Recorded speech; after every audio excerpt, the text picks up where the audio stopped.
All right, working on the book. This section is going to be developing miracles that took place that I didn't talk about in the timeline and trying to remember them all. So, besides the things that were going on with me physically and the financial things that we've talked about, here are some of the other things that had taken place. One of the big ones was my son Brendan. He was in college at the time, and he won a away game, and he was running a touchdown back, and he felt a tweak happen in his leg. Continued to play the whole game, and his leg after the game and on the bus ride, like a 10 to 12 hour bus ride back, swelled up to be bigger than his upper leg. He tried to tough it out and just go home and pray and all that stuff. But the pain was too much and unbearable. He drove himself from the University of Cumberland's down to Jellicoe emergency room, or Podunk Cox Hospital in Tennessee, where they did not get a surgeon there till several hours later. My wife from Lexington, Kentucky, was down there when the surgeon came in and basically slit his leg open to release the pressure. My son had compartment syndrome, where the muscle, the blood vessel broke inside the muscle, and instead of getting out, it coagulated, kind of like jello, and suffocated the muscle. The goal was to save his muscle, so we got him out of there and brought him to Lexington. The surgeon for the college took over, and he's a sports medicine doctor, and after 5 surgeries, he came to me and said, you need to tell your son that he's not going to be able to play sports anymore. He'd be very fortunate if he's not going to be walking with a limp. And my first words to my son after he said that to me was, you're going to outrun chariots. His first words to me was that he was going to qualify for the Nationals. And the Nationals was the 800-meter race. My son did qualify for those Nationals. He didn't win, but he qualified. He did something that the surgeon said he wasn't going to be able to do. He had a great track career. In fact, he ran the mile backwards in 5 minutes and 53 or 54 seconds, breaking the world record at that time, and doing it faster than 99% of the humans could do it running forward, all to show the glory of God. Through that, Brendan was given opportunities to showcase. They did a documentary on him, showing the surgery, showing the wound, showing everything, and showing what he did since then. All-American football, American track, 5 times on American Ninja Warriors, and since then winning 9 title belts. And let's see, another major miracle for Brendan was he was driving down I-64 heading towards Mountain Parkway, and it was raining really bad. He lost control. When he lost control, his car hydroplaned. When it hydroplaned, he ended up going off the road, and the car started to roll over. On the first rollover, the sunroof came off. On the second rollover, Brendan came out, and then he watched his car continue to roll over. Shortly after that, he had a EMT and a nurse that were in a vehicle together pull off the side of the road, thinking they were going to have to do emergency stuff, and they just shaked his hand and said, the hand of God is on you. Yeah, the hand of God is on him. Brendan, after doing American Ninja Warrior, wanted to open a gym. He wanted to do it, but finding funding and finding someone to believe that he could do it was very difficult. But he felt God told him that he was going to do that. So for Brendan, my wife and I gave him, like we had, like we were taught. We invested in him with his inheritance ahead of time so we can watch him use it and enjoy it and be farther ahead than if he would have got it whenever we died. Yeah. So we launched the gym and then gave him a loan. And the sad thing that happened is COVID was released on this world by evil people. And they set up who was going to win and who was going to die and who was going to do all this stuff. Well, Brendan was a brand new business, and they decided the rules they were going to make can't have people getting together, so nobody could go to the gym. You could be an essential worker and you can go to a place where I work, Costco, and be amongst all these people trying to keep your 6 foot distance and all that. What we found out was not real as far as how to handle a situation. It's just rules they made up. But his gym then was going to go under if he didn't have people coming there. And we found out that there was a boxing match in town. And it was rough and rowdy. And he went and applied to it. And being an American Ninja Warrior and stuff actually helped him. So they put him in a match. And when Brendan went out there before the fight, he was letting me know that he was going to go punch the guy, going to take a step back, do a backflip, and then punch him some more and do something that was never done. Yeah, a backflip in the middle of the fight. He did that. And from that point on, he got invited to other matches and found out he can win some prize money. The prize money was enough to help him with the other things that he was trying to do to pay for the gym and keep the gym going.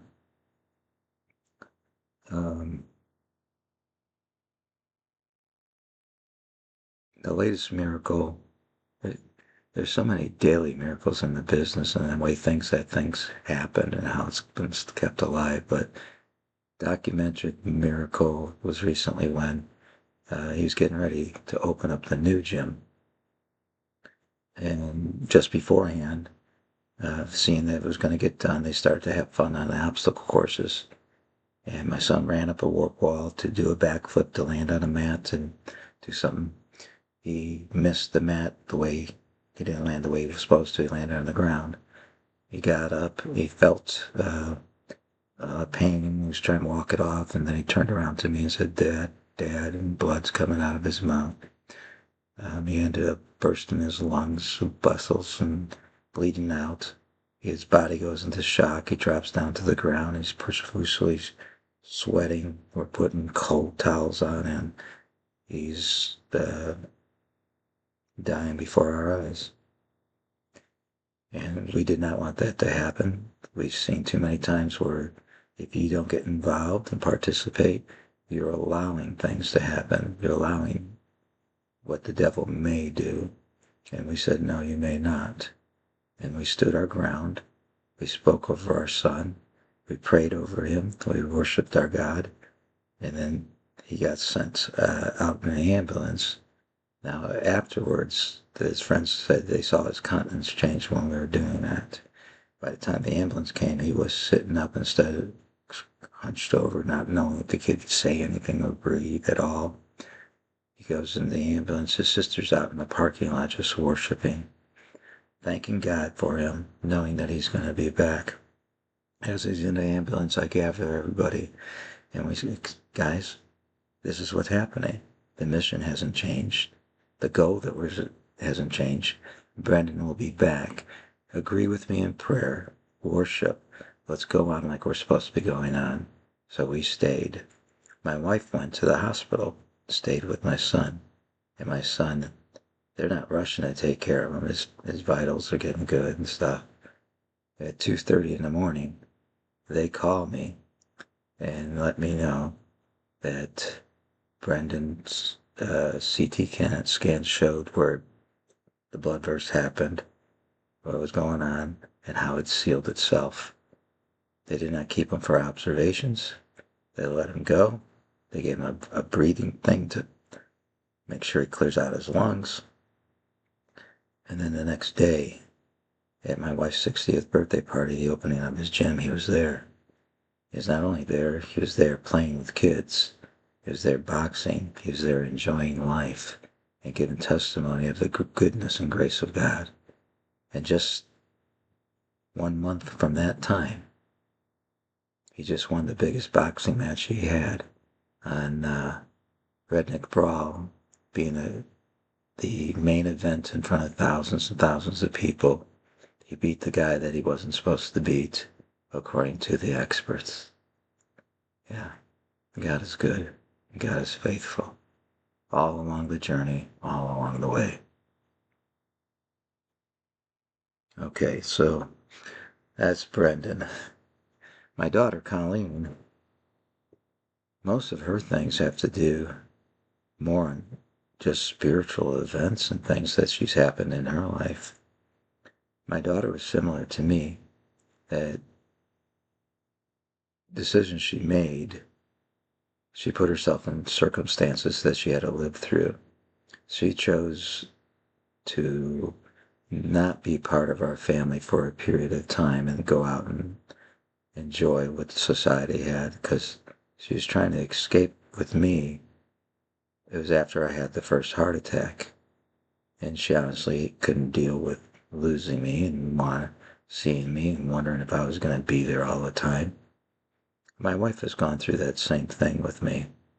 The amount of times that I could have been dead and not dead, dead, not dead, it kept her from being probably as close as she wanted to be, because she's trying to prepare herself for the hurt. And even now, as the things that I'm going through and what we're doing, we're working through that so that we do live in the moment, that we do live fully, not missing out on what this life is about. So she had a time where she was in a vehicle, and the person that she was with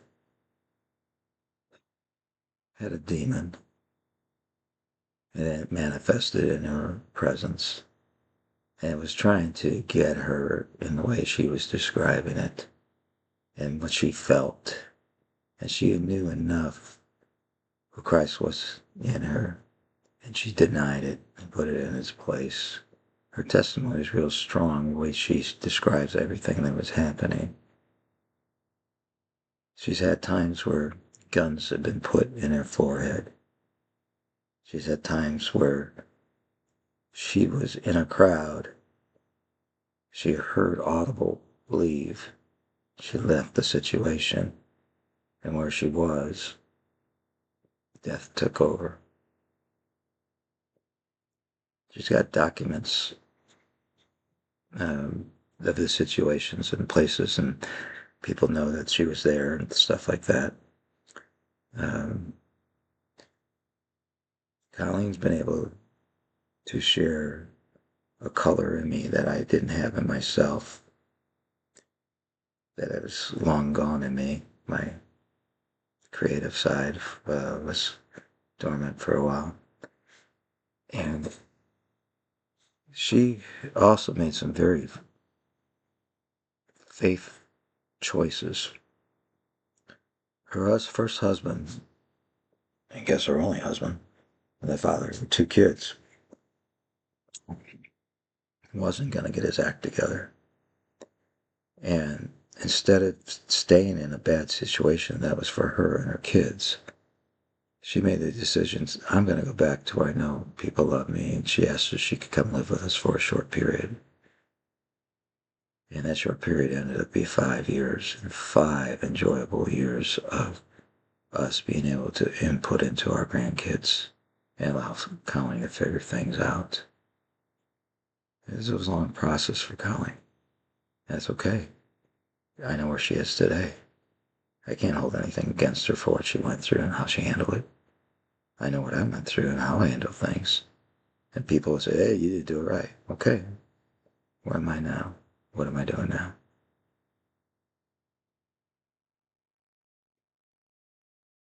Yeah. I gotta watch how I judge. Yeah. Okay. Um, So Colleen went through a lot of growth, learning, but she basically raised these kids on her own from the time they were 5. And now one's 18 living with me, and one is 16. Fantastic kids. I have issues with her mom because her mom went through a lot of things, but she went through them. She provided for them. Yeah, sometimes it's hard for you to receive from your parents when you're that age, but I've seen what she's done, and I'm proud of her, very proud of her. And they will be too one day when they realize the amount of faith that she had to put out every day, trusting that God was going to provide clients for her and her businesses and open doors for her. The time that she broke her arm riding a bicycle, and she makes money drawing because she's a face painter, she's an artist, and she's a pooper scooper. And her right hand was severely damaged. They had to do surgeries on it and stuff. But she didn't complain. She knew something happened. She trusted God. She did the PT. And the people there were so impressed that somebody was doing the stuff that they asked them to do and seeing the results of it. She thanked God all along the way. And you can't tell. She can't tell that anything ever happened. Yeah, these are miracles. These are God's involvement in your life. My oldest boy, Patrick, he's been through a lot. Been a lot of personal development in his life. He's a person that wants to love and have somebody love him.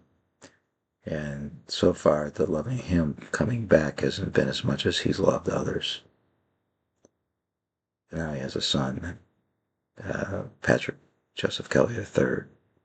And he is enough for him to love and be loved by for a long time. He's currently going through a divorce, and it's his second divorce. And I don't hold that against him.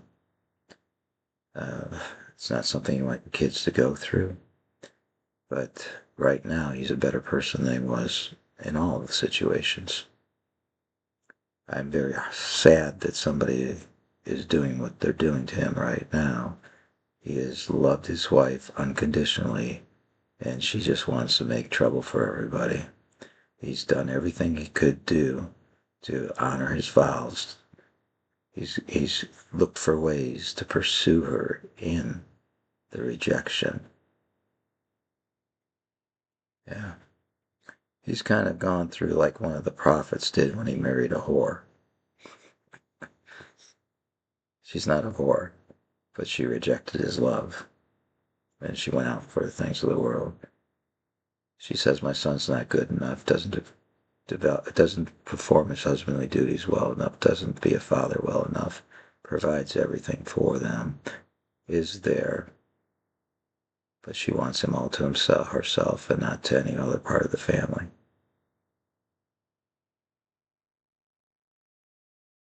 My son has taught me how to love somebody that refuses to be loved. And when the relationship ends, he'll still love her for the sake of his son. I speak many blessings on him for being a display for Christ. Patrick was an overachiever in life. Also, he's very smart. He's one of the few that made it through college without having big debt. He figured things out ahead of time. Patrick has had a great call as God on his life. He loves to worship God. He loves to lead men in a deeper walk with God. He shares his testimonies with them. He's the number one son. He reflects me very well. My wife, Sandy. How many miracles can we document, honey? How many life stories can we tell? This is one we probably should do together. But all along the way, the only way I could have done any of this Because I had a wife that was willing to trust that God was going to do it. Our marriage was based on the foundation that He's in the midst of this marriage and that He made us one.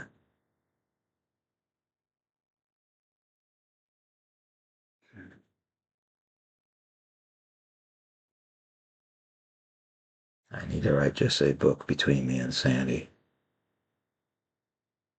and get her perspective on everything that I just told you. How she felt through the whole thing. How she was my helpmate. How she stood there so that I could go do the things there. She sacrificed a lot, and currently I'm asking her to sacrifice a whole lot more. Because the kingdom of God is now, and the by and by is not something we're living for. So together we're learning how to pursue Him, pursue this. And I hope it's a long journey, dear.